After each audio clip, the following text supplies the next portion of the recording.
Bah oui, c'est beau, bien sûr que c'est beau. Bah oui, regardez-moi ça. On va dire le contraire. Bien évidemment que c'est beau, c'est magnifique.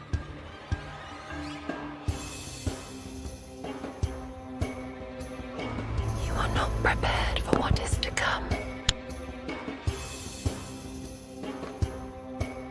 Salut, bonsoir, bonsoir à tous, amis les cinéphiles, amis qui êtes dans le chat, puisque vous pouvez suivre cette soirée en direct. Ça m'aurait bien évidemment fait très plaisir d'être là, je suis désolé de ne pas pouvoir être parmi vous. Mais quand Denis m'a invité, je ne pouvais pas simplement refuser par manque de disponibilité, surtout pour parler de Dune. Hein.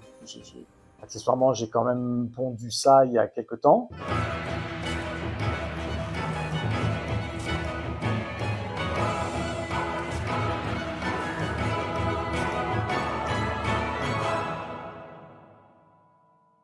Oui, bon, c'est un petit pavé de pas loin de 300 pages, écrit tout petit et sans images, paru chez Third Edition pour tout savoir de la naissance de Frank Herbert jusqu'à la sortie de Dune partie 1, donc le premier film consacré à la saga par Denis Villeneuve.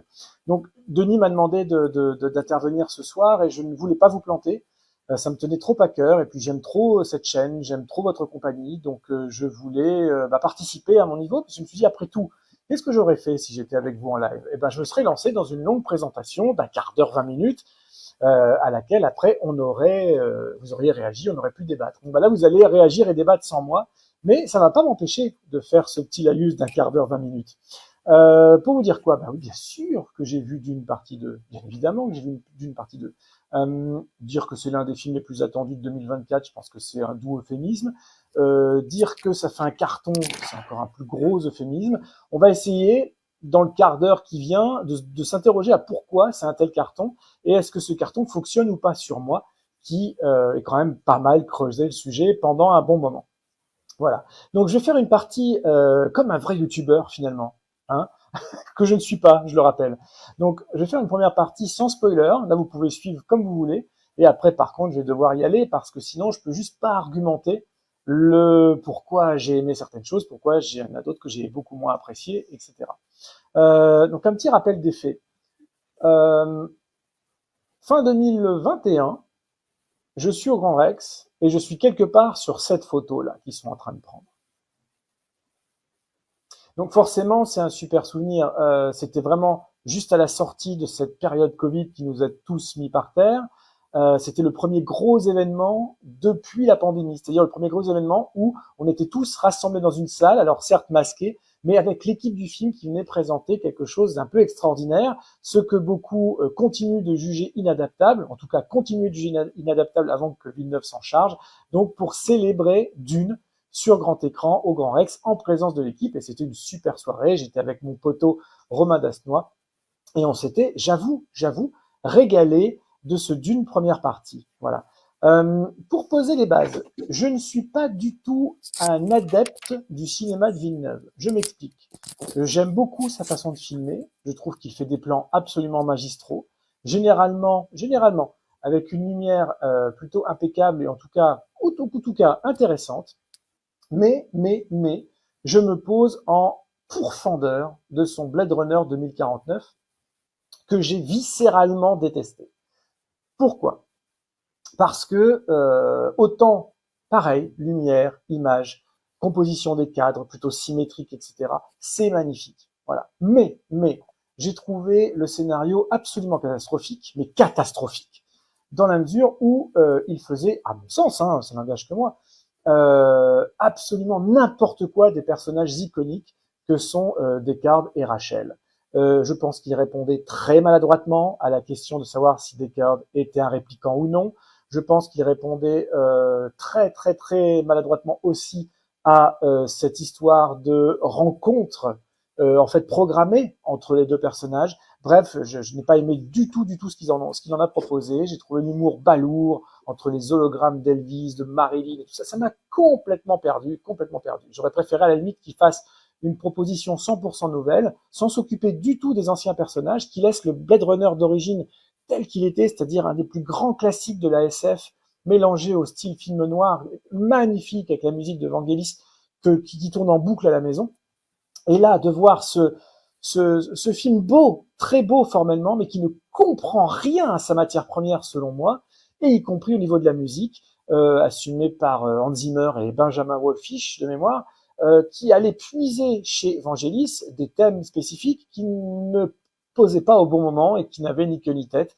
Tout ça avec le son tonitruant, plus proche du sound design que de la musique véritable, que l'on va retrouver sur Dune. Donc c'est pour ça que je vous en parle. Voilà. Ceci étant, donc malgré vraiment, je déteste voilà mon aversion pour Blade Runner 2049, il se trouve que quand je suis dans cette salle du Grand Rex à découvrir la première partie de Dune, je me pose et j'essaye d'être le plus objectif possible parce que c'est un univers qui me tient à cœur, c'est un univers que j'ai beaucoup travaillé pour écrire mon livre, ça va de soi. Donc c'est un univers que je connais bien et que j'estime comprendre plutôt bien. Donc je suis impatient de voir ce qu'un cinéaste de la trempe de Villeneuve en a fait. Et sur la base seule de cette première partie, je ressors du cinéma franchement enchanté. Franchement enchanté parce que, selon moi, cette première partie de Dune va puiser sur des émotions fortes continuellement. C'est-à-dire que c'est comme s'il nous prenait et qu'il nous maintenait dans un état en suspension en fait pendant près de 2h30. Voilà, il nous prend, il nous tient. Zimmer aussi, alors il met la gomme avec ses effets sonores qui sont très très très difficiles d'écoute en dehors du support filmique, malgré bon bah le ta na na na na que tout le monde connaît, mais bon finalement il l'avait déjà fait pour Wonder Woman et son non non non non non non non non non non voilà je chante en plus, vous avez tout gagné ce soir, désolé pour vos oreilles, mais ça permet un peu mieux d'expliquer les choses. Donc Hans Zimmer qui met les potards à fond avec les basses, en fait on est sollicité tout le temps dans le Dune première partie, aussi bien sur le thème visuel que sur le terme auditif. En fait, il nous prend dès le départ et il nous relâche pas. Les plans sont beaux, les émotions sont fortes, etc. Et c'est comme ça tout le temps. Avec plusieurs défauts néanmoins, le principal étant que cet univers, aussi graphique soit-il, est quand même extrêmement vide. C'est-à-dire qu'il nous fait des très grands décors, très amples, mais très symétriques, mais très vides à l'intérieur. C'est-à-dire qu'on a des très grands espaces. Mais il n'y a pas de vie dans tout ça. Et c'est ce que je reprochais aussi à Blade Runner 2049, qui, sous ses dehors de grandes villes, néons, etc., c'est censé grouiller l'univers de Blade Runner. Grouiller de monde, grouiller de pluie, grouiller de sale. Et là, on est très très propre tout le temps. Il y a quasiment personne, des rues désertiques. Et là, eh bien, dans Dune, c'est pareil. Alors vous allez me dire, désertique dans Dune, c'est pas complètement con. Bref. Mais tout ça pour dire que non. Quand on est chez les Harkonnen, c'est quand même de grands espaces très très très vides. Quand on est chez les Atreides aussi, malgré tout. Quand on est sur Arrakis même aussi, des grands grands buildings, beaux esthétiquement parlant à l'extérieur, mais à l'intérieur il y a rien. C'est limite s'il y a une table ou une chaise. Donc en fait, ça ne nous raconte pas la vie dans toutes ces maisons, dans tous ces peuples. Et moi, ça me pose un vrai problème parce que l'œuvre d'Herbert, c'est une interrogation continuelle sur ce que c'est que de vivre dans ce genre d'environnement, dans tous ces environnements-là et dans toutes ces maisons-là, voilà, dans tout cet impérium-là, qui chez Villeneuve n'existe quasiment pas, en tout cas même pas du tout, lorsqu'on parle de Dune partie 1.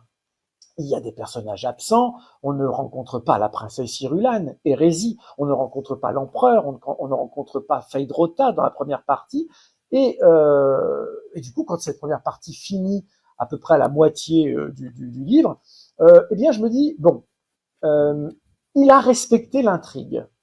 Il a pris le temps de respecter l'intrigue d'Herbert, ce parcours initiatique de Paul à travers ses événements familiaux, la perte de son père, l'ascension de sa mère, etc.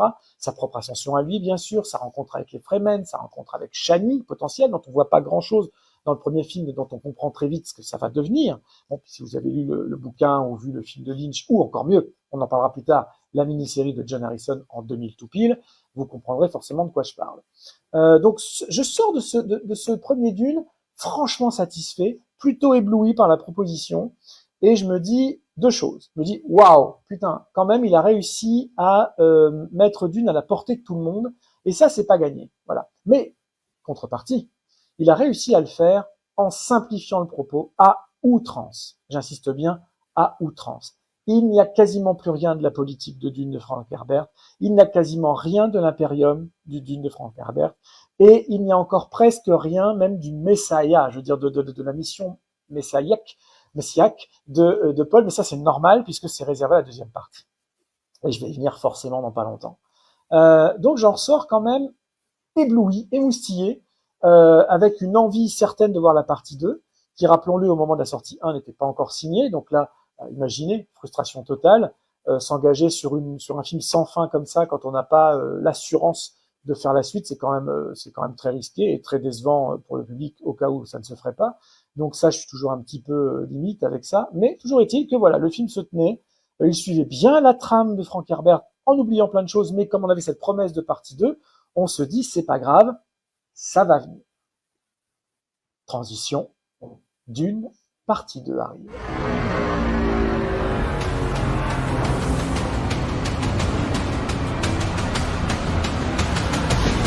Ben oui, bien sûr que ça a de la gueule, bien sûr que ça a de la gueule.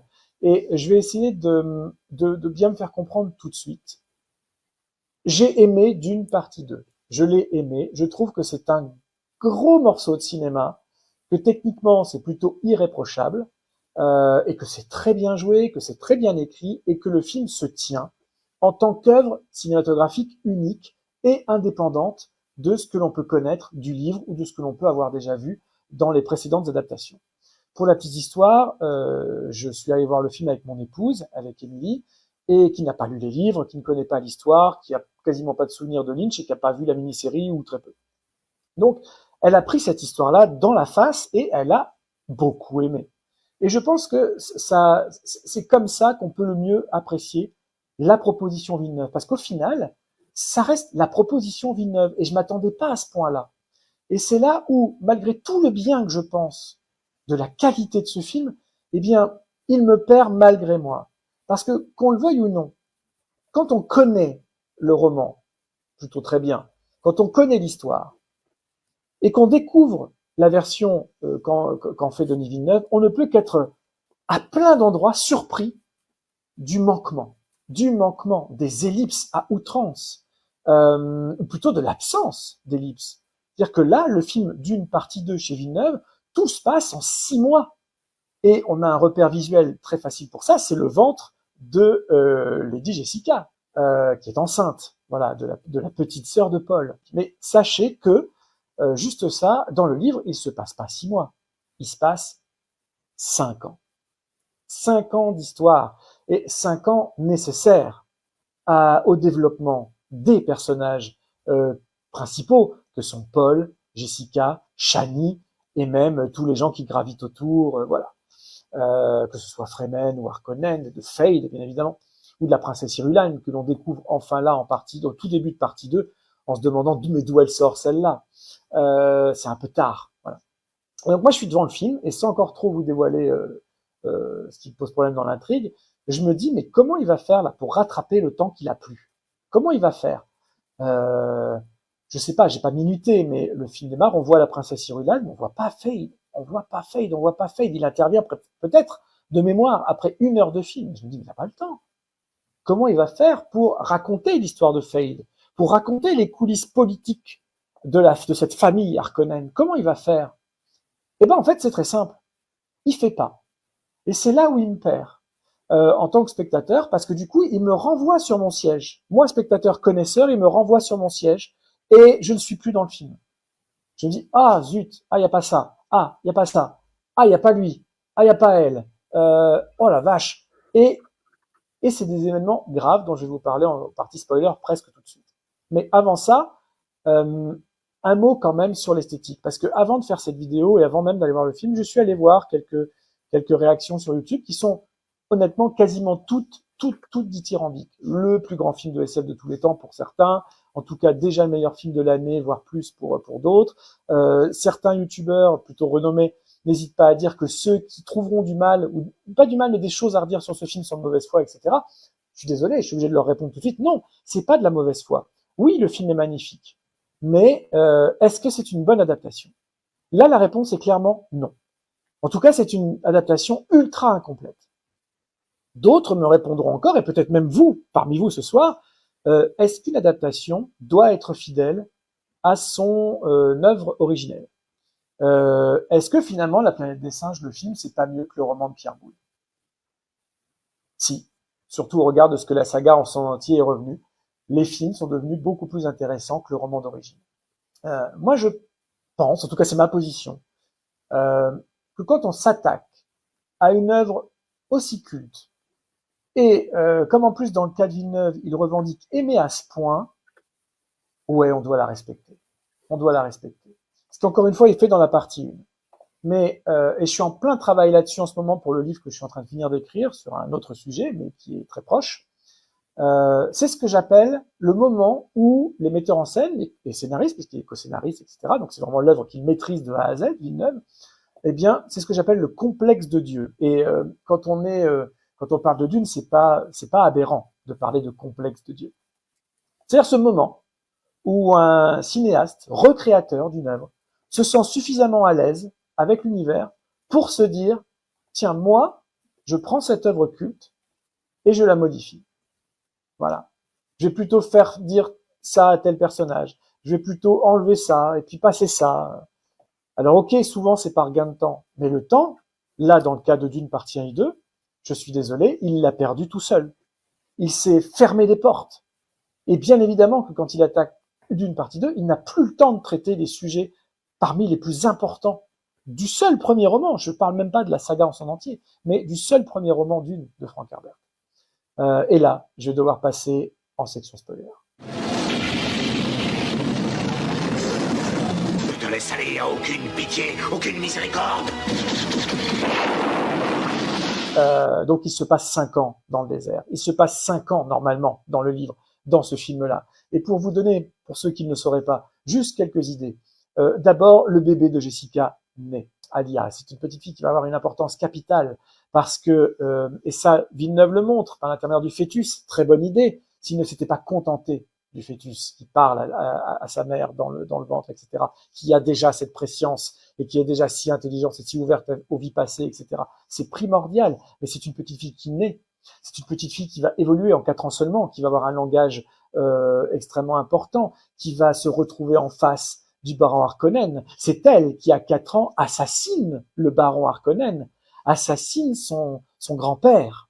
C'est la petite fille de 4 ans, avec un gomme Jabbar, Bene Gesserit. C'est pas rien. Et je trouve que c'est grave de l'avoir enlevé.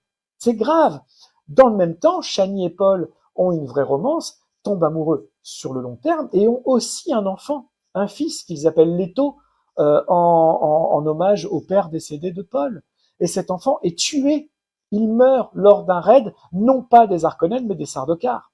Donc, ça fait beaucoup, et là je cite que quelques petits éléments. Feyd est introduit bien plus tôt que ça. Il essaye lui-même d'assassiner le baron Harkonnen. Et tout ça, c'est absent, et honnêtement, je le regrette. Voilà. Alors, est-ce que c'est un manquement grave? Non.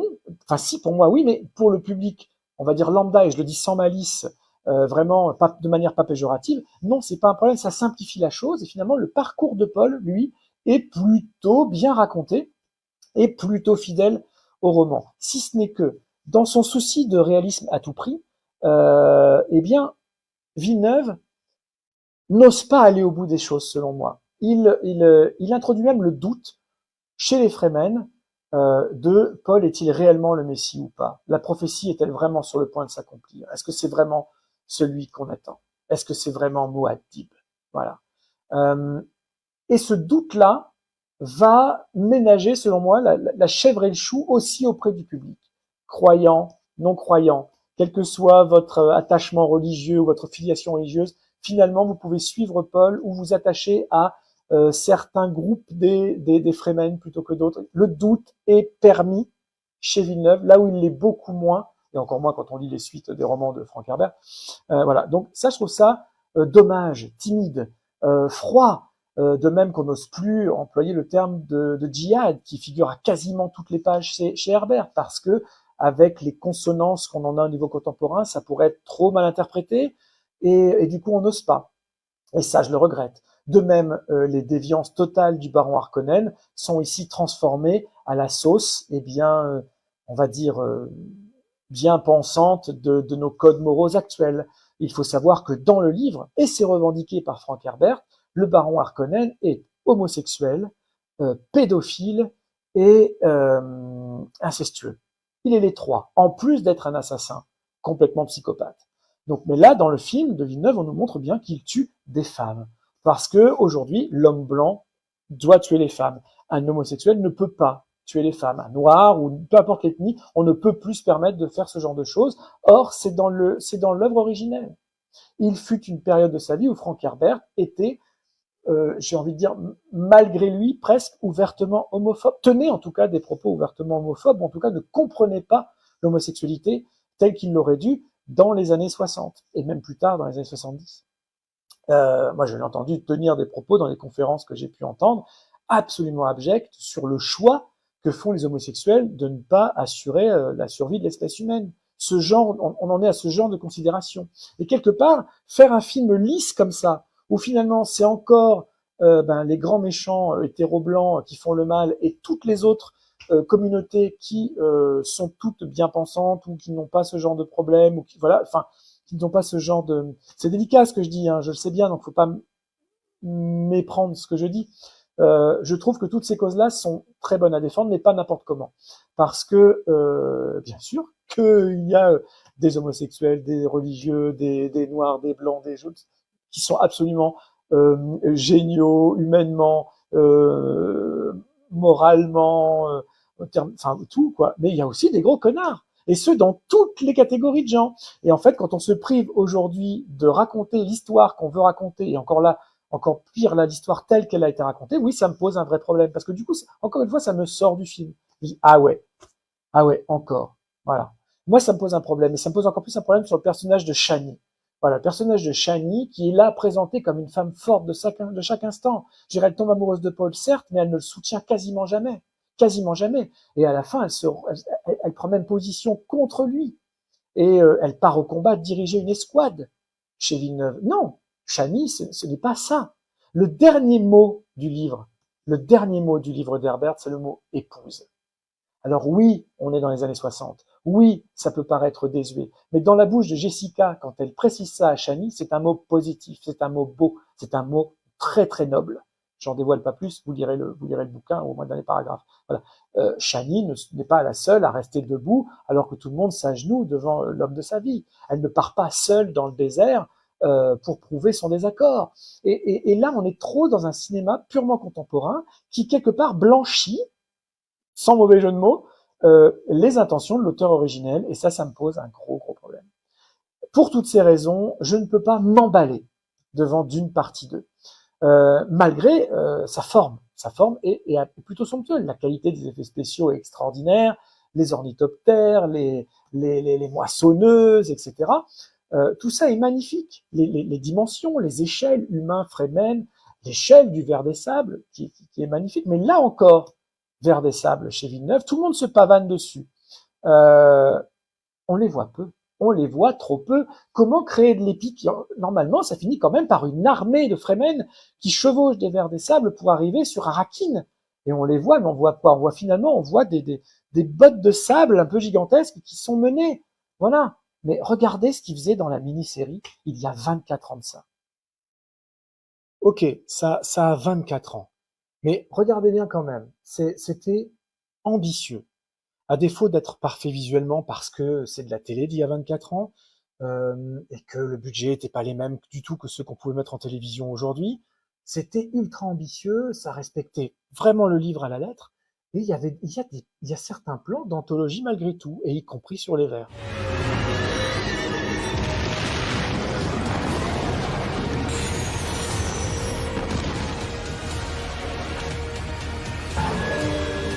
Voilà, et malgré ces plans un peu faux, voilà, mais bien sûr que ça fait fake, etc. Mais au moins on y croit. Alors c'est presque un petit peu comme du théâtre filmé parfois, bien sûr, mais du théâtre d'envergure, hein, quand même, qui aurait les moyens d'être sur scène. Moi je suis fan, je continue à être fan. Bravo John Harrison et Graham Revell à la musique, c'était parfait.